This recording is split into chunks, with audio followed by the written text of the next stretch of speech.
Government paper से कहते हैं ना कि फोबिया है या मुझे डर है रिजेक्शन का। सिर्फ अपनी पढ़ाई पे फोकस करना चाहिए। किस तरीके से कंपनीज अप्रोच करती है बच्चों की लाइफ कैसी रही, एमबीए के अंदर लाइफ कैसी? सारे पर्सपेक्टिव में मेरा मतलब जो था मेरा पहले से ही वो चेंज हुआ। Hello guys, welcome back to my YouTube channel. तो आपने जैसे थंबनेल देख ही लिया होगा किस वीडियो के लिए है।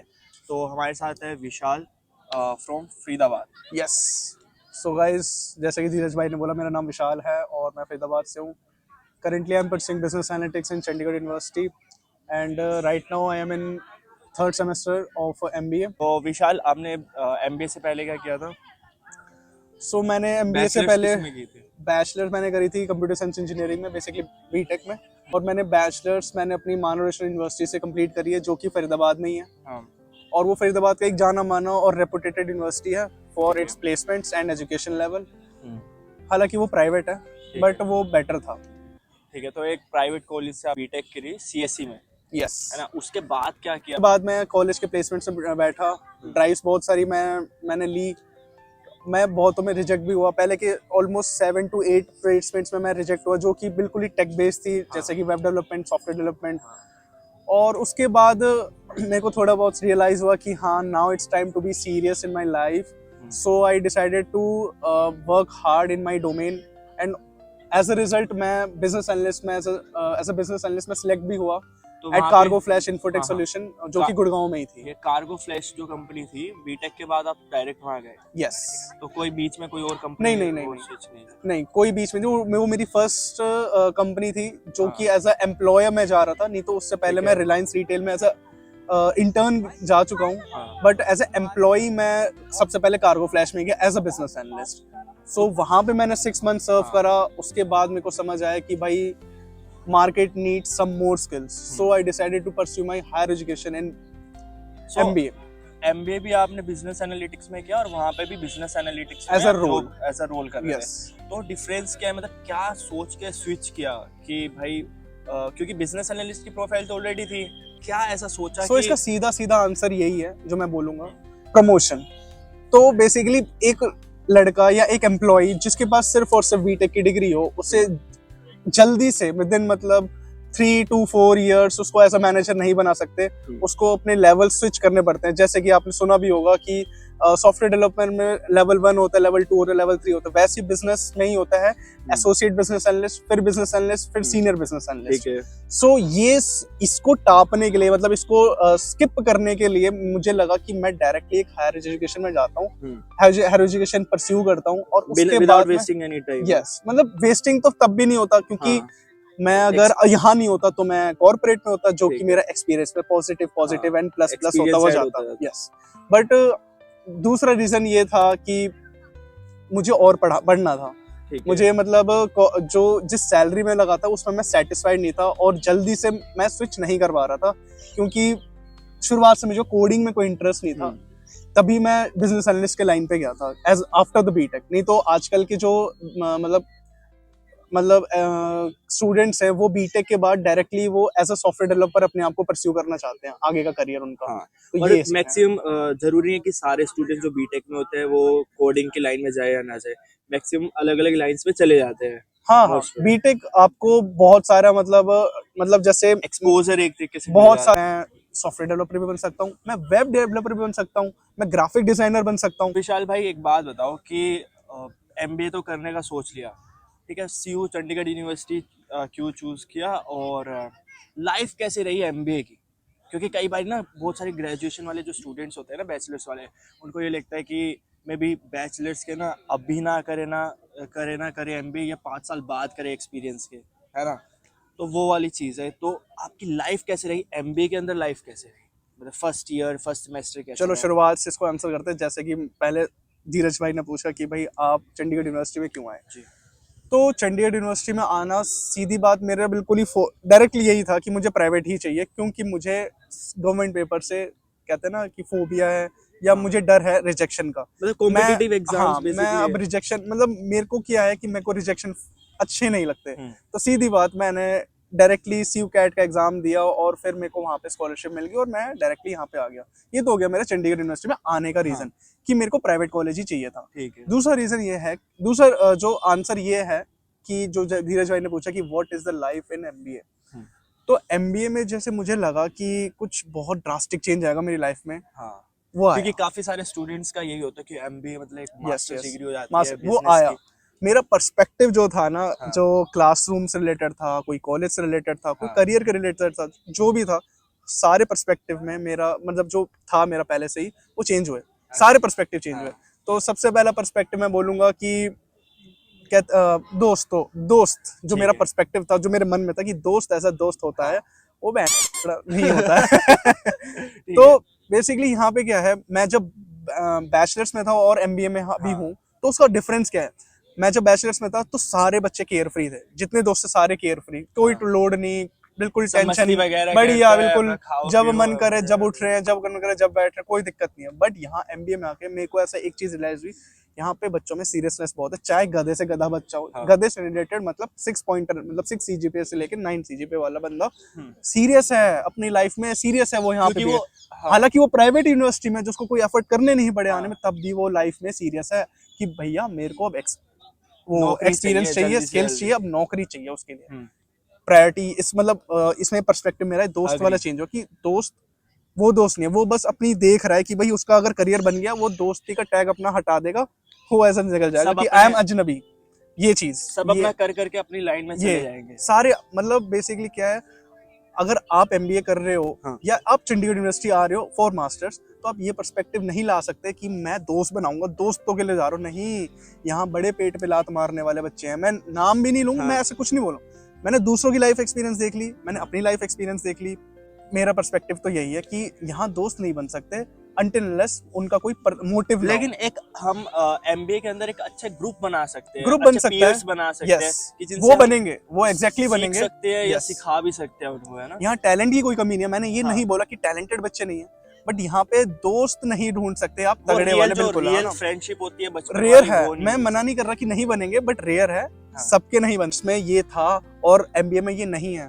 एमबीए में मेरा इसमें पर्सपेक्टिव चेंज हुआ कि भाई पढ़ाई जो है वो खुद ही करनी पड़ेगी, चाहे कहीं पे भी हो, चाहे मैम कितना अच्छा हो, मैम बैचलर्स और मास्टर्स अपने आप ही करना। तुम्हारे मतलब मेंटोर्स या तुम्हारे इंस्ट्रक्टर कितना भी अच्छा हो, कितना भी बेकार हो, तुम्हें लास्ट में खुद ही पढ़ना पड़ेगा। बस ये पर्सपेक्टिव मेरा चेंज हुआ। और जब चैट जीपीटी आया तो उसने वर्ल्ड ही बदल दी, दुनिया मतलब उसकी बदल दी, क्या होते हैं बच्चों की वर्ल्ड बदल दिया एजुकेशन के मामले में। एक्स्ट्रा करिकुलर एक्टिविटीज में पार्टिसिपेट करना चाहिए क्या एमबीए के स्टूडेंट्स को, या फिर सिर्फ अपनी पढ़ाई पे फोकस करना चाहिए? किस तरीके से कंपनीज अप्रोच करती है बच्चों को कि ओवरऑल बच्चा अच्छा होना चाहिए, किस टाइप से? बेसिकली क्या, कंपनीज जो आती है वो डिफरेंट रोल प्रोवाइड करके आती है कि भाई तुम्हें एनालिस्ट की चाहिए, या तुम्हें मार्केटिंग में चाहिए, या तुम्हें बैंकिंग एंड फाइनेंस या एटसेट्रा।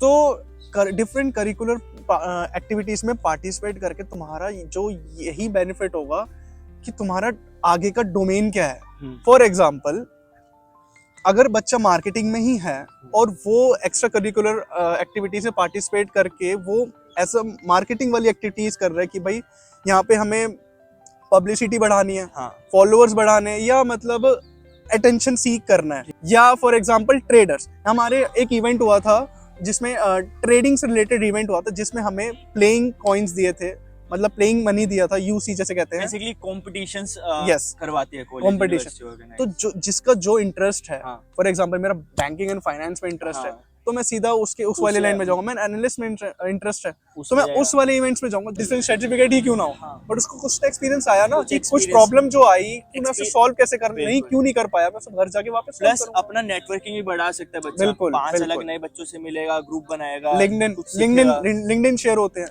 होते हैं तो उनकी कनेक्टिविटी बढ़ती है, उनका वेब जो इतना बड़ा नेटवर्क है उनका वो बढ़ता है। और बाकी जिसका जो भी, अगर बाय चांस कोई स्पोर्ट्स खेलता है तो स्पोर्ट्स में पार्टिसिपेट करो, कोई भी चीज आती है, कोई भी टैलेंट है तो यूनिवर्सिटी में पार्टिसिपेट करना चाहिए। बिल्कुल।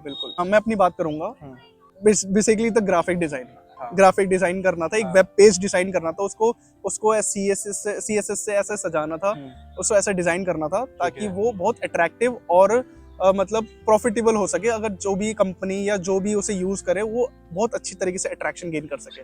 तो मैंने 2 ही इवेंट में, उसके बाद मेरा कोई भी मेरा इंटरेक्शन नहीं हुआ इवेंट्स में, क्योंकि मैंने अपना सारा फोकस फिर मैंने अपने प्लेसमेंट्स में डाल दिया कि भाई हाँ मेरे को एक अच्छी कंपनी क्रैक करनी है बढ़िया। As analyst. प्लेसमेंट से बात स्टार्ट करते हैं, ठीक है, प्लेसमेंट पे आते हैं। तो सीजी पे मैटर करती है क्या? मैं पर्टिकुलर हो जाऊंगा इस बात पे कि for the Chandigarh university CG पे मैटर करती है, बट वो जो सीजीपीए का क्राइटेरिया उन्होंने सेट कर रखा है for the majority of the companies वो बहुत कम है। खुशी की बात यही है कि वो 6 सीजीपीए है। ठीक है। बंदा अगर लास्ट मोमेंट स्टडी भी करता है अच्छे से कंसंट्रेशन से तो वो 6 सीजीपीए बहुत आसान से अचीव कर सकता है। हर यूनिवर्सिटी, हर प्राइवेट अलग यूनिवर्सिटी अलग, एमबीए जैसे मेरा मानव था, मेरा हाँ। मानव रचना जब बीटेक में जहाँ पे मैंने करी, उसका जो मिनिमम क्राइटेरिया था for eligible to for any role in a company वो 7.5 सीजीपीए था। अगर 7 सीजीपीए भी तो आप नहीं कर सकते, बिल्कुल अप्लाई भी नहीं कर सकते। इस पे तो डिपेंड करता होगा ना, कंपनी टू कंपनी डिपेंड करता है या कंपनी डिपेंड करता है, कंपनी डिपेंड करती है इस बात पे कि भाई मतलब वो अपना क्राइटेरिया सेट करते हैं, बट कॉलेज भी अपना क्राइटेरिया सेट करता है कि भाई कंपनीज में कुछ लेवल ऑफ टैलेंट जाना चाहिए। ऐसा नहीं कि कोई भी बच्चा फुद्दू बच्चे चले गए। मैं कोई बच्चे की मतलब बुराई नहीं कर रहा, बट ऐसे है, ऐसे केसेस होते हैं जिनकी 4 सीजीपीए चल रही है, 5 सीजीपीए चल रही है, और वो कल को जाके किसी कंपनी का ऑर्गेनाइजेशन का हिस्सा बनते हैं, तो ऑब्वियसली बात है उनकी सीजीपीए देख के कोई बोल सकता है he is a non serious student. तो अगर वो पढ़ाई में अपने करियर में सीरियस नहीं है तो वो हमारे काम को जो हम उससे असाइन करेंगे रोल या वो कैसे मैनेज करेगा या उसके लिए कैसे सीरियस होगा, तो वहां पे वो सीजीपीए मेंटेन करते हैं और वो क्राइटेरिया सेट करते हैं। लेकिन काफी सारे बच्चे ना कॉलेज में आने के बाद या ऐसा सोचता है कि असाइनमेंट्स का, प्रैक्टिकल्स का या फिर जो लैब्स होती हैं उनका बहुत प्रेशर ले लेते हैं। ये बेसिकली मैं बताता हूँ, बेसिकली मार्क्स के पीछे भागता है कि मेरे प्रैक्टिकल में इतने मार्क्स हैं, असाइनमेंट में इतने मार्क्स हैं, 1 नंबर भी क्यों कटा है। तो क्या वो ज्यादा मैटर करते हैं या फिर जो एक्चुअल में, मेरे ख्याल से आज के एजुकेशन सिस्टम में जो प्रैक्टिकल्स होते हैं वो मे बी बच्चे को लिख लेते होंगे, नंबर ले लेते होंगे, लेकिन एक्चुअल में आता नहीं है उनको प्रैक्टिकल, नाम से सिर्फ प्रैक्टिकल। क्या वो मैटर करता है? Process is important but result is not. Result तुम्हारा कुछ भी है वो मैटर नहीं करता, बट जो प्रोसेस है ना, प्रोसेस क्या है कि तुम स्ट्रेस मैनेजमेंट कर रहे हो इसमें, तुम अपने जो प्रायोरिटीज हैं, जो अपना मतलब टास्क है उसको प्रायोरिटाइज करो कि व्हाट प्रायोरिटी पहले क्या रखना चाहिए। यस, ये जो प्रोसेस है वो हमारे कॉर्पोरेट सेक्टर में बड़ा काम आता है, जो कि क्योंकि बॉस थोड़ी देखेगा तुम खाली बैठे हो या तुम्हारे पास लॉट ऑफ वर्क है। एमबीए स्टूडेंट्स के लिए तो एक्चुअल में स्ट्रेस मैनेजमेंट या फिर हमारा कह सकते हैं टाइम मैनेजमेंट भी इसको बोल सकते हैं as a skill. It acts as a skill। क्योंकि अगर हम आज क्योंकि अगर कॉलेज नहीं करवाएगा तो हम आगे जाके ऑर्गेनाइजेशन में मार खाएंगे, फंसेंगे। राइट, नहीं तो बात कर ली हमने। अच्छा एक बात बताओ हमारे प्यारे बच्चों को या ऑडियंस को, रिलेशनशिप का क्या स्टेटस है आपका और क्या रिलेशनशिप वर्क करता है कॉलेज लाइफ में, या फिर कैसा, मतलब लोग ना बहुत सारा एक्सप्लोर भी करना चाहते हैं लेकिन डरते भी है साथ में रिलेशनशिप से रिलेटेड। देखो जो मेजोरिटी है जहाँ पे यहाँ पे लड़कियां या लड़के हैं वो बेसिकली ऑलरेडी कमिटेड आए थे, जो कि मैं अपना एक्सपीरियंस बता रहा हूँ।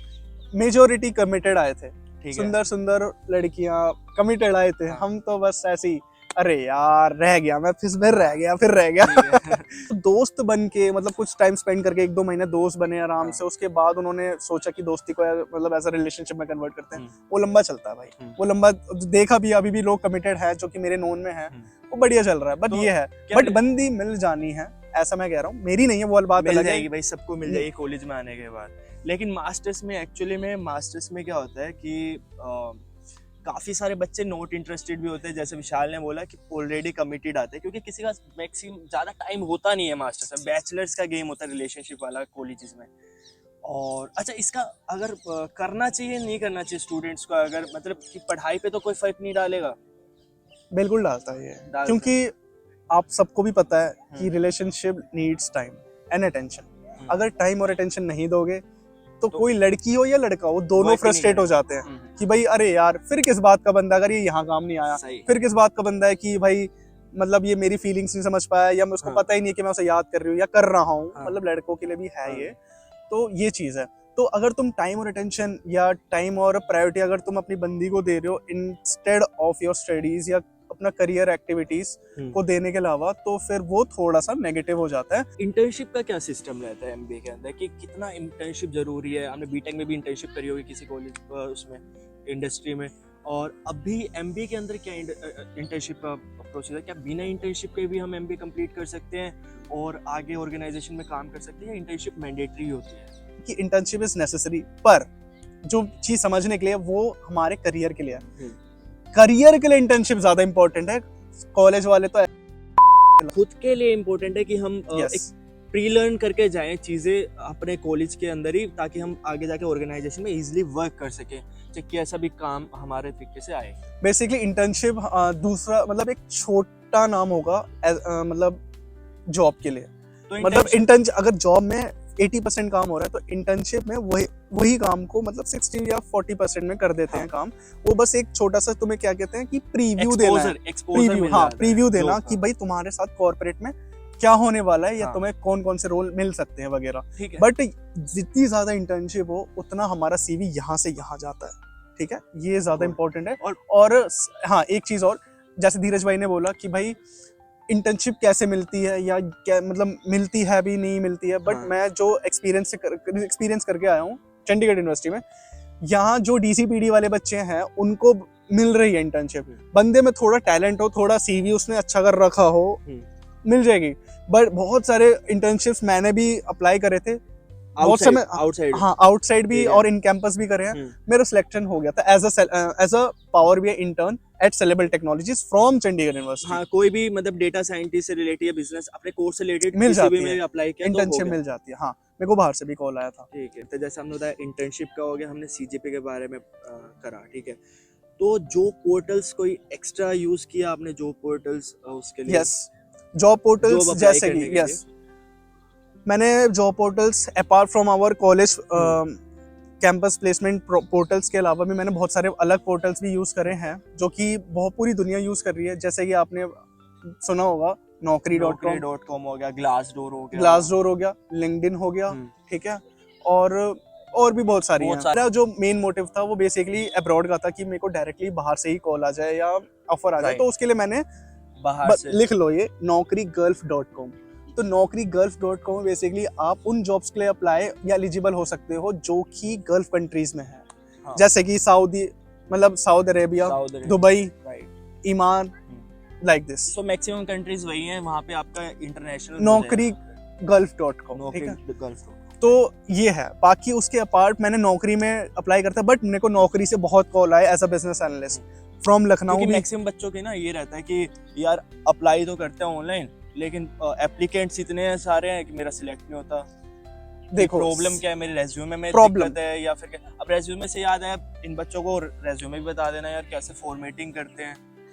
बेस्ट जो ऐप है रेज्यूमे फॉर्मेट करने का वो है, या दो ऐप है, कैनवा या फिग्मा, तुम जो भी सीख लो। फ्री ऑफ कॉस्ट रहते हैं। यस, जो बेसिक नेसेसिटीज जो क्लियर कर देगा वो फ्री ऑफ कॉस्ट है। बाकी प्रीमियम ले सकते हो फॉर द एडिशनल फीचर्स या अपग्रेडेशन। 3 से 4 बंदे एक साथ प्रीमियम कर खरीद सकते हैं, बट नेसेसरी नहीं है, फ्री में ही हो जाएगा काम। मेरा फ्री में हो गया। लेकिन रेज्यूमे मैटर करता है। रेज्यूमे मैटर करता है। देखो मैं बताता हूँ, आज का जो ट्रेंड है वो चल रहा है resume should be of 1 page, नहीं तो कंपनी सिलेक्ट नहीं करेगी। बट मैंने इसको गलत साबित करा। मेरा रेज्यूमे 3 पेज का है भाई, 3 पेज का, तब भी मेरा रेज्यूमे शॉर्टलिस्ट भी और मेरे को जॉब भी मिली।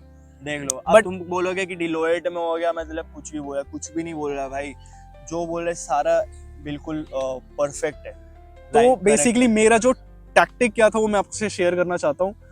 जो मैं आपका रिज्यूमे कभी भी 1 पेज का कैसे हो सकता है? आपने अभी तक अपने लाइफ का 24 इयर्स, आप 24 इयर्स को बिल्कुल ही इतना ज्यादा कंसोलिडेट करके बिल्कुल 1 पेज पे कैसे ला सकते हो? वो बढ़ेगा, वो बिल्कुल बढ़ेगा। अगर आपके पास एक्सपीरियंस है तो बढ़ेगा, नहीं तो नहीं बढ़ेगा। बैचलर्स में भी आपने इंटर्नशिप करी होगी, बैचलर्स में प्रोजेक्ट्स बनाए होंगे। यस, इंटर्नशिप मेरे 2 इंटर्नशिप थे एमबीए से पहले। उसके बाद एमबीए के बाद मैंने एक इंटर्नशिप करी, फिर मेरा रिसर्च वर्क था, फिर उसके बाद प्रोजेक्ट्स थे। वो कैसे आ जाएगा 1 पेज में? उसको एटलीस्ट मैं दिखाऊं, बोलूंगा तो सही कि भाई हाँ ये करा है। नहीं ये टाइटल थोड़ी डाल दूंगा, बट जो मेन जो मैं आपको बताना चाहता हूँ, रीजन जो सीक्रेट जो है वो है, पहले जब आपका रिज्यूमे कितने पेज का भी हो, आपको जो आपके करियर रिलेटेड या आपको जो जॉब रोल चाहिए उससे रिलेटेड जो भी स्किल्स है वो फर्स्ट पेज पे डाल देना। अगर आप बिजनेस एनालिस्ट के लिए ट्राई कर रहे हो, डेटा एनालिस्ट के लिए ट्राई कर रहे हो फॉर एग्जांपल, तो आप पहले पेज में स्किल्स में as a power BI, SQL, ठीक है, बेसिकली जो मेन स्किल्स है हमारी, Yes. स्किल सेट है, उसको डाल mention देना करना है। पहले पे ही, और उससे रिलेटेड प्रोजेक्ट्स डाल देना उसी वक्त उसी पेज पे ही, हम्म, ठीक है। और उससे रिलेटेड मतलब उससे जो भी उससे रिलेटेड है वो पहले पेज पे आ जाना चाहिए, मेजोरिटी। बाकी एक्सटेंड होता रहे कोई बात नहीं, बट मेजोरिटी वहीं पे आ जाना, क्योंकि आज के जो एचआर सिस्टम है they are using AI, and AI is selecting resume by using certain algorithms which is feeded with certain criteria, देखिए ये Right. skills तो होनी चाहिए। Right. तो वो AI क्या करेगा, वो उसी पेज को सिलेक्ट करेगा जो आप बोल रहे हो कि भाई एक पेज का रिज्यूमे होना चाहिए, तो मैंने उसी एक पेज पे मैंने सारे स्किल्स डाल दिए थे, तो AI ने मेरा सिलेक्ट करा, रीड करा उस पेज को, और उसको वो स्किल्स मिल गए और मेरा सिलेक्ट हो गया। जैसे मैं एक और पॉइंट ऐड करना चाहूंगा, resume selection totally depends on the job role that you are applying for, ठीक है। अगर बिजनेस एनालिस्ट का रिज्यूमे बनाते हो और उसको अगर सेल्स में अगर आप अप्लाई करते हो, नहीं होगा, मैक्सिमम चांसेस है नहीं कि होगा। नहीं होगा। तो you should be having particular या different resume according to your job role that you are pursuing in your career. अगर बंदे को सेल्स में भी जाना है, उसका मन सेल्स में भी है, उसका मन बिजनेस एनालिस्ट में भी है, उसका मन डेवलपर में भी है, तो ही should have 3 resume for each role. तो हर रोल के लिए अलग अलग रेज्यूमे Yes. बनाओ और अप्लाई करो, इजीली आपका सिलेक्ट हो जाएगा। सर्टिफिकेट्स का बीच में हमने नाम लिया था, राइट, सर्टिफिकेट्स का। तो सर्टिफिकेट से बताओ कि सर्टिफिकेट कितना इम्पोर्टेंट है, और बिजनेस ठीक है। एनालिस्ट या फिर किसी बताता हूँ। डिलोइट के, मैं समझ गया आपका क्वेश्चन। एनालिस्ट के लिए, प्रोफाइल के लिए हमें कौन सा सर्टिफिकेट्स करना चाहिए, क्योंकि मार्केट में यूडेमी हो गया हमारा, कोर्सेरा हो गया, काफी सारे फ्री कोर्सेस हैं, सर्टिफिकेट्स हैं। 500 के कोर्सेस। हाँ, 500 रुपीज का है, 1000 का, कितने का भी आप सर्टिफिकेट कर सकते हो। और कुछ पेड भी होते हैं, कुछ आपको वैसे ही मिल जाते हैं, अदर साइट से भी मिल जाते हैं। तो कितना इम्पोर्टेंट है, और जो रोल के लिए, एनालिस्ट के लिए डिलोइट में स्पेशली हम इस वीडियो में बताएंगे कि कितना जरूरी है एक अच्छी कंपनी में सिलेक्ट होने के लिए सर्टिफिकेट। तो मेरा जो मानना है, after clearing all the selection process in Deloitte, वो कंसीडर नहीं करते हैं सर्टिफिकेट्स को फ्रॉम फ्रेशर्स। इतना ज्यादा नहीं है तो गुड है, नहीं है तो चलेगा, you are eligible for further process, okay. But मैं बताऊंगा सर्टिफिकेट का जो इम्पोर्टेंस है वो इन द कॉर्पोरेट लाइफ है, बिफोर द कॉर्पोरेट लाइफ नहीं है। सही बात है। मैं बताता हूँ, आपने सबने सुना होगा प्रोफेशनल सर्टिफिकेशंस, ठीक है। प्रोफेशनल सर्टिफिकेशंस यूडेमी में और कोर्सेरा में अवेलेबल है, depending price depends on your pace of learning. तो इम्पोर्टेंस बेसिकली क्या है कि जब आप इंटरव्यू दे रहे हो तो सर्टिफिकेशंस का अगर एक कॉलम है तुम्हारे रिज्यूमे में है, तो that is a centre of attraction, that acts a centre of attraction, ठीक है, कि भाई हाँ बंदे ने सर्टिफिकेट कर रखे। अगर वो मतलब उस कंपनी को प्रॉफिटेबल है, तो अगर सेल्स की है और मैंने कर रखे सर्टिफिकेशन C++, जावा, पाइथन के, why he will be considering me, है ना, ऑब्वियसली। अगर मैंने सर्टिफिकेशन मार्केटिंग में कर रखी है या मतलब रिलेटेड फील्ड्स में कर रखी है, तो sales company will be considering my CV या सर्टिफिकेशंस। और ये हो गया प्लेसमेंट से पहले का जो इम्पोर्टेंट सर्टिफिकेशन, ठीक है, क्योंकि ले दे के जो कंपनीज है वो स्किल्स पे डिपेंड, स्किल्स से ही वो आपको जज करेगी, मतलब वो स्किल्स कैसे मतलब टेस्ट करेगी आपके, कंडक्टिंग वेरियस राउंड्स, ठीक है। फॉर एग्जांपल अगर सॉफ्टवेयर डेवलपर अगर स्किल्स चेक कर रहे हैं तो वो कोडिंग राउंड्स रखेंगे, मल्टीपल कोडिंग राउंड्स जिसमें चीटिंग नहीं हो सकती, चैट जीपीटी यूज नहीं हो सकता, वैसे राउंड्स रखेंगे ताकि उसको कर सके, ताकि बंदा अपना रिज्यूमे जस्टिफाई कर सके कि हाँ मेरे को आता है जो कि मैंने लिखा है, ठीक है। ये हो गया सर्टिफिकेट। तो खाली सर्टिफिकेशन मैटर नहीं करता, एक्चुअल में नॉलेज मैटर करते हैं। अगर तुम्हारे पास सर्टिफिकेशन नहीं है, नॉलेज है, you will be selected, right. Certifications after the placement वो काम करेगी for higher promotion, higher salary, इस चीज के लिए, अगर वो प्रोफेशनल सर्टिफिकेशन हुआ तो। अच्छा, जल्दी से एक क्विक एडवाइस दे दो स्टूडेंट्स को जो एमबीए में आना चाह रहे हैं नेक्स्ट ईयर, और उनको कैसा एक 2 साल निकालना चाहिए, एमबीए का फर्स्ट ईयर कैसा रहना चाहिए और प्लेसमेंट के टाइम्स पे कैसा रहना चाहिए।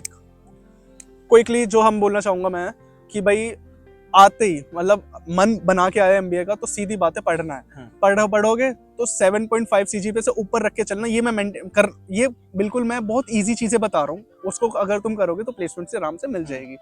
7.5 सीजीपीए से ऊपर रखने चलना। दूसरा है कि करंट अफेयर्स पढ़ के रखना अबाउट द टेक्नोलॉजी। अगर आप टेक्नोलॉजी वाले बैकग्राउंड से बिलोंग कर रहे हो और आप उसको उसी में परस्यू करना चाहते हो अपना करियर, तो current affairs about the technology पढ़ के आना। बेसिक्स जो है टेक्निकल नॉलेज की उससे कंप्लीट करके आना, ताकि आपको यूनिवर्सिटी में दिक्कत ना हो और आप अच्छा परफॉर्म कर सको। और दूसरी बात, आपको टाइम मैनेजमेंट आना चाहिए। बस अगर आपको पास टाइम मैनेजमेंट है तो आप अगर बिगिनर या लर्नर या मतलब बिल्कुल बेसिक से भी उठ के आओगे तो आप प्रो बन जाओगे एमबीए में, कोई दिक्कत नहीं होगी। टाइम मैनेजमेंट, बाकी मौज मस्ती करो यार, मौज मस्ती बिल्कुल परफेक्ट है यार भाई, आराम से हो जाएगा, सबका हो रहा है, तुम्हारा भी हो जाएगा। हमने इंटर्नशिप की बात करी, सर्टिफिकेशंस की बात करी, राइट? तो अभी हम बात करते हैं फाइनल इंटरव्यू की। आपके जो डिलोएट का इंटरव्यू था वो कैसे आपने स्टार्ट की, उसकी प्रिपरेशन से कैसे स्टार्ट करी, कितना टाइम लगा स्पेशली उसके लिए प्रिपेयर किया, या वो अदर कंपनीज के लिए भी आप प्रिपेयर कर रहे थे तो सिलेक्शन हो गया आपका, या फिर कोई पर्टिकुलर उससे पहले आपने सर्टिफिकेट किया उसके आने पे कंपनी के लिए, या फिर कि फाइनल राउंड क्या था? और स्टार्टिंग से मेरी जनता को बता दो यार। सो डिलॉयट यूएसआई, जिसके लिए 800 applicants from Chandigarh university and CGC Landa ने अप्लाई करा था। 2 यूनिवर्सिटी ने मिलकर अप्लाई करा था। 800 एप्लीकेंट्स और ओनली सिलेक्ट कितने हुए? 8 बच्चे। और दिस इज 800 में से 8 800 बच्चे में 8, तो इट इज 0.5% ऑफ सिलेक्शन। 0.5, क्योंकि 800 का कंपटीशन देख लो कितना ज्यादा है। अगर तुम अभी भी अगर ये वीडियो देख के रेस्ट कर रहे हो तो भाई जाग जाओ 800 में से। तो अब मेन बात शुरू करते हैं, माइंडसेट। सबसे पहले माइंडसेट। मेरा माइंडसेट गलत था, मैं पहले बता रहा हूँ। मेरा माइंडसेट गलत था क्योंकि मेरे को ऐसा लग रहा था, क्योंकि मैंने जो प्रीवियस इंटरव्यूज दे अब तक अपने करियर में, वो मैक्स टू मैक्स 30 मिनट्स के थे। 30 मिनट्स, ठीक है? 30 मिनट और 30 मिनट भी फटती थी भाई। 30 मिनट बैठेंगे कैसे? अपना इंट्रोडक्शन बताना है, स्किल्स बताना है, उनके क्वेश्चंस को टैकल करना वगैरह वगैरह। बट डिलॉयट यूएसआई, मेंशन कर रहा हूँ नाम पूरा, इन्होंने इंटरव्यू लिया 2 घंटे का। That consists 2 rounds of technical interview. तो पहले कोई जीडी नो राउंड्स, कोई जीडी नहीं था, ठीक है? कोई जीडी नहीं था। जो प्रोसेस था पूरा सिलेक्शन में बता देता हूँ। सबसे पहले सीवी शॉर्टलिस्टिंग, शॉर्टलिस्टिंग के बाद आया आपका एप्टीट्यूड टेस्ट। एप्टीट्यूड टेस्ट के बाद आप डायरेक्टली क्वालिफाई करते हो आप टेक्निकल इंटरव्यूज के लिए, जो कि होते हैं जो which consist 2 rounds and each round 60 minute का होगा आपके। 60 मिनट्स, ठीक है? 60 मिनट्स, यस। हमारा एक इंटरव्यू, 2 इंटरव्यू हुए थे। तो पहले मेरे को पता ही नहीं था कि भाई मैं ये लेके चल रहा था 20-25 मिनट का इंटरव्यू होगा, डन करके आ जाएंगे। नहीं, यहाँ वहां जाते ही मेरे को पता लगा कि 60 मिनट का इंटरव्यू हो रहा है। तो मेरी फट गई भाई, सीधी बात है। मैं स्ट्रेस में आ गया बहुत ज्यादा। बट जैसे ये इतने सारा मैंने मैनेज कर रखा था स्ट्रेस की, भाई प्रोजेक्ट, असाइनमेंट, सरप्राइज टेस्ट वगैरह वगैरह, तो वहां पे वो वाली स्किल्स मेरी काम है कि स्ट्रेस मेरा मैनेज हुआ। मैंने अपना डायरेक्शन दिया, और डायरेक्शन डायरेक्ट टू द पढ़ने को दिया कि भाई पढ़ूं क्या। तो मैंने पढ़ा। ये हो गया कि भाई माइंडसेट लेके चलना कि तुम्हारा इंटरव्यू मिनिमम 1 घंटे का तो होगा। मेरे मिनिमम इंटरव्यू 2 घंटे के हुए, ठीक है? 1-1 घंटे का 1-1 राउंड, ठीक है? अब ये हो गई ड्यूरेशन। अब बात करते हैं कि प्रिपरेशन में बेसिकली डिलॉयट यूएसआई अपने जॉब डिस्क्रिप्शन या जॉब स्पेसिफिकेशन में बिल्कुल स्पेसिफाई करके देता है कि what are the skills required for this specific job. तो उसने लिख रखा था ERP, ओरेकल। तो मैं SQL हो गया, ओरेकल हो गया, ERP सिस्टम, मतलब ये सारी चीजें हो गई। टेक्नोलॉजी एश्योरेंस, ठीक है? Technology assurance and data auditing, ठीक है? ये चीज थी डोमेन। उन्होंने अपने प्रेजेंटेशन में स्पेसिफाई कर दिया था कि ये जो रोल है आपको नॉर्मल मार्केट्स में देखने को नहीं मिलता है, ये सिर्फ डिलॉयट में देखने को मिलता है। तो मैं अपने सीनियर से पूछूं क्या? मैं फंस गया। तो मेरे को बस यही ऑप्शन था कि मैं उनके जेडी और जेएस से देख के ही मैं अपनी प्रिपरेशन शुरू करूं। तो मैंने पूरा उसको चैटजीपीटी करके जितना नॉलेज उसको मैं ग्रास्प कर सकता था, मैंने ग्रास्प किया। ये मेरी प्रिपरेशन थी बस। तो पहला राउंड होता है तुम्हें कितना आता है, तुम्हारे जो सीवी है आप उसे जस्टिफाई कर पा रहे हो या नहीं। तो ये होता है पहला राउंड, जिसमें आपका सेल्फ इंट्रोडक्शन आता है, प्रीवियस एक्सपीरियंस आते हैं, और आपकी डोमेन जो मतलब उस जो आपने स्किल्स रखे उसकी नॉलेज चेक करी जाती है। ऐसा नहीं है कि कुछ भी हम सीवी में लिख देते हैं और फिर बता ना पाए। वो बेसिकली लिखवा के देख लेंगे तुमसे कोड SQL का, पूछेंगे। मैं फंस गया था, बट मैंने कर दिया, मैं प्रिपेयर्ड हूं। तो ये था हमारा पहला राउंड कि तुम्हें कितना आता है, ठीक है? और जो इस राउंड में क्वालिफाई करते हैं, बेसिकली वो जज किस बात पे कर रहे हैं? आपके कम्युनिकेशन स्किल्स, आपका बॉडी लैंग्वेज, आपका नॉलेज और आपका कॉन्फिडेंस। ये 4 चीजें बेसिकली, और आपका प्रीवियस एक्सपीरियंस भी मैटर करता है बहुत। तो मेरा जो मैं कह रहा हूँ, जो मेरा जिस बेसिस पे हुआ वो मेरा 2 कम्युनिकेशन और दूसरा प्रीवियस एक्सपीरियंस और Background. नॉलेज, ये 3 पेज पे, बाकी तो क्योंकि- मुझे नहीं पता। क्योंकि हम जो कंपनी प्लेसमेंट उठाया था डिलोइट ने, बच्चे उठाए थे वो मेरे ख्याल से बीटेक बैकग्राउंड के उठाए थे बच्चे। सारे बीटेक बैकग्राउंड, नहीं तो मैं तो ये ये नहीं भी मेरे एक- से भी अच्छे बैठे मेरे क्लासमेट्स, मेरे क्लासमेट्स हैं मेरे से अच्छे, बट उन्होंने बीटेक नहीं कर रखी थी, ये इसी वजह plus- से वो वहीं रिजेक्ट हो गए। प्लस एडवांटेज हो जाता है बीटेक प्लस एमबीए का। माइंडेड। दूसरा राउंड जो इंटरव्यू होता है वो बेसिकली होता है डोमेन स्पेसिफिक, कि जो आपको वो रोल Role के देने लिए चाहते provide, हैं हाँ। क्या उसकी नॉलेज आपको है, और अगर चलो नहीं भी है, क्या आप एलिजिबल हो या आप कैपेबल हाँ, हो हाँ, उसको ग्रैस्प करने के लिए in a short period of time. हाँ। तो उससे वो क्या चेक करते हैं बेसिकली, इससे 2 चीज चेक होती है कि तुम्हें या तो डोमेन नॉलेज है या नहीं है, कि भाई हाँ मेरा टेक्नोलॉजी एश्योरेंस था, डेटा ऑडिटिंग था, तो सबसे पहला क्वेश्चन मेरे में यही पुट आउट कर दिया, what is the difference between data auditing and data analysing. तो ये जो मेन चीज थी, ये मेरे को पता था, मैंने बता दिया, ठीक है। उसके बाद उन्होंने 1-2 क्या कहते हैं उसे सिनेरियोज दिए, सिनेरियो की प्रिपरेशन करके आना दोस्तों, करके आना। तो उन्होंने सिनेरियो दिया और साइबर सिक्योरिटी पे सिनेरियो दिया, क्योंकि उनका काम उसके ऊपर बेस था। तो साइबर सिक्योरिटी तो अब मेरा बीटेक बैकग्राउंड, तो मेरे को हल्का बहुत नॉलेज है उसके ऊपर, तो मैंने रिलेट करके उसका आंसर दिया। एज अ मतलब टू दी पॉइंट नहीं था, बट काफी हद तक सही था, ठीक है, ये हो गया। और दूसरा, वो बंदा तुमसे तुम्हारा प्रीवियस एक्सपीरियंस चेक करेगा। अगर तुम, ऑब्वियसली बात है, अगर मेरा प्रीवियस एक्सपीरियंस सेल्स में होता तो मैं क्यों सिलेक्ट होता, सही क्योंकि बात, एनालिस्ट रोल के लिए क्यों नहीं select? मेरा प्रीवियस एक्सपीरियंस 3 एक्सपीरियंस है, तीनों एक्सपीरियंस एनालिस्ट इंटर्न, एनालिस्ट और फिर एनालिस्ट फिर से इंटर्न, हाँ। ठीक है। तो ये 3 मेरा जो पावर पिलर्स थे मेरे लिए। तो इस बेसिस पे उसने ये जज किया कि आई एम कैपेबल, कि वो क्या लर्न करवाना चाहते हैं हमसे, क्या ट्रेनिंग देके मैं उसको ग्रैस्प कर पाऊंगा, या मैं और ग्रैस्प करके मैं उसको बिल्कुल। परफॉर्म कर पाऊंगा या नहीं। मैंने उसको क्वालिफाई करा, तो बस इसी वजह से मेरा सिलेक्शन हो गया, जो कि मेरा मेरा पर्सपेक्टिव था कि मेरा ठीक है, इस बेसिस पे हुआ। आपने इससे पहले भी कोई इंटरव्यूज दिए हैं पहले? हाँ, मैंने वीडियो की शुरुआत में मेंशन करा था कि I got rejected in 7 interviews in my BTech 7 interviews में रिजेक्ट था, 8वां क्लियर करा था मैंने, बट 8वां क्लियर किया था। 8वां क्लियर करा उसके था। बाद अब ये डिलोइट का उसके बाद जाके तो मैंने, हाँ, काफी सारे बच्चों के ना मन में ऐसा हेजिटेशन रहती है या घबराहट रहती है कि भाई एक नॉर्मल कंपनी में तो इंटरव्यू देना, चल ठीक है, मान लिया उन्होंने दिया होगा या कुछ भी है, रिजेक्शन ले ली, लेकिन अगर टॉप 4 में जा रहे हैं, टॉप बिग 4 में जा रहे हैं, तो उसमें क्या डिफरेंस रहता है? ऐसा कुछ आपको डिफरेंस लगा, या भाई सिर्फ माइंडसेट का एक खेल है कि आप एक जो कॉमन इंटरव्यूज के लिए प्रिपेयर करे वो वैसे ही आपने प्रिपेयर किया और कर दिया, उसके लिए कुछ अलग किया था? बेसिकली जो मेन रीजन था वो एक ग्रीड था मेरे अंदर का, जो ग्रीड है, लालच जिसे कहते हैं। हंगर, मेरी लैंग्वेज में उसको हंगर कहते हैं। जितना भी आपके अंदर हंगर होगा ना, उतनी जल्दी आप चीज के पास जाओगे और अचीव करोगे। Basically he is right. तो मेरे अंदर जो भूख थी वो इसकी थी कि भाई मेरा रिज्यूमे, अगर मैं सिलेक्ट हुआ बिग 4 में, तो मेरा रिज्यूमे यहाँ से यहाँ चला जाएगा, ठीक है। मेरे को थोड़ा सा जो स्ट्रगल है इन द लाइफ, पुश मारना थोड़ा सा कम हो जाएगा कंपैरेटिवली। अगर मैं लोकल जो स्टार्टअप्स में जाता, मेरे को पैकेज जरूर हाई मिलता, बट एक्नॉलेजमेंट नहीं मिलती। बट बिग 4 में मेरे को पैकेज नहीं बोलूंगा कि कम है, पैकेज अच्छा है, बट पैकेज से याद आया यार, पैकेज बता दो यार। मतलब आप डिजिट्स में नहीं बता सकते हो, तो आप एक ऐसा बता दो कि इतनी रेंज से इतने के बीच में यार। मैं मान लूं इसको कि 60,000 से 80,000 के बीच में पर महीना इन हैंड आ जाएगी, सीधी बात। इन हैंड सैलरी है, साल का हो गया, मतलब कि 5 से यूं लगा लो 10-12 लाख के बीच में आपका पैकेज है।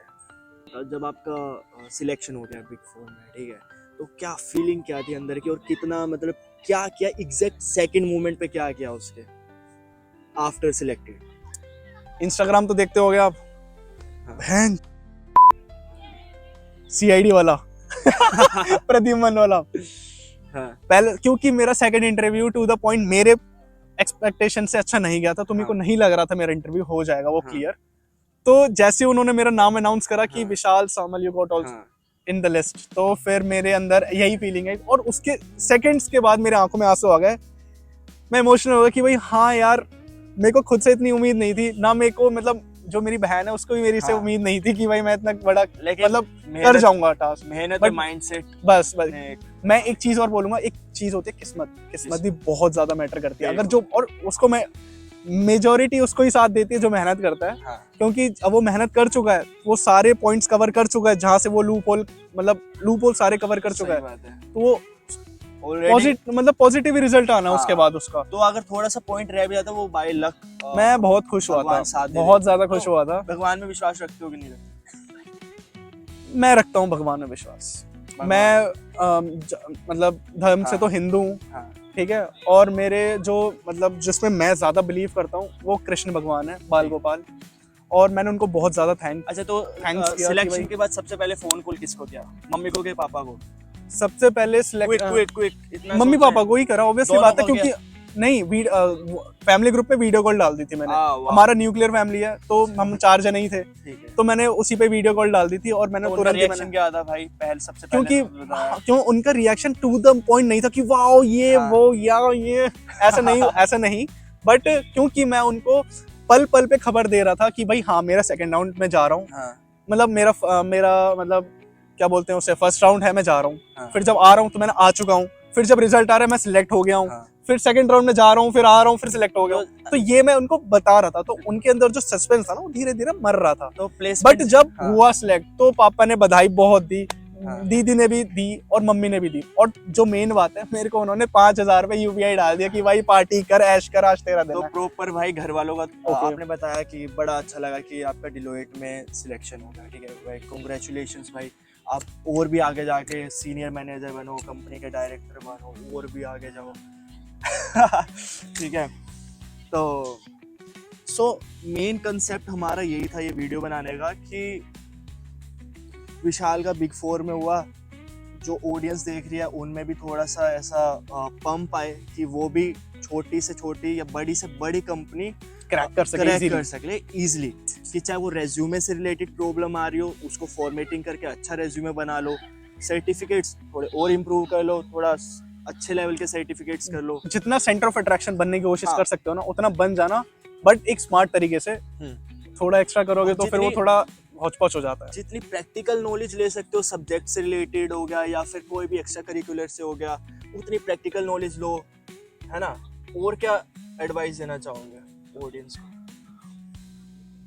रिवीजन, जो मेन चीज जो बच्चे करते नहीं है वो रिवीजन है।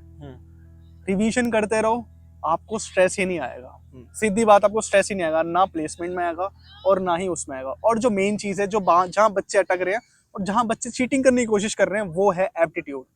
Aptitude is the reason why majority of talented students got rejected.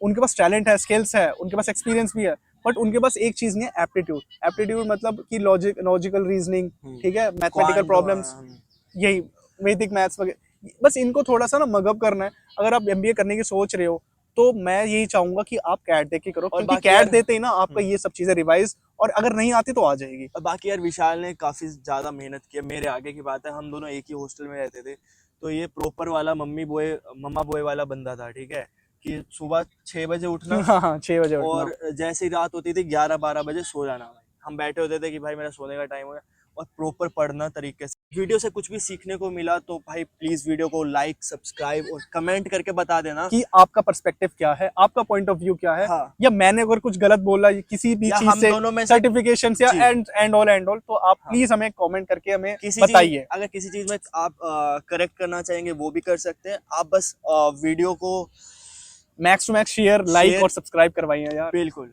भाई का चैनल है, भाई को बढ़ते हुए देखा हो यार। ऐसी और भी वीडियोस देखने के लिए आप प्लीज सब्सक्राइब कीजिए। Thank you, bye.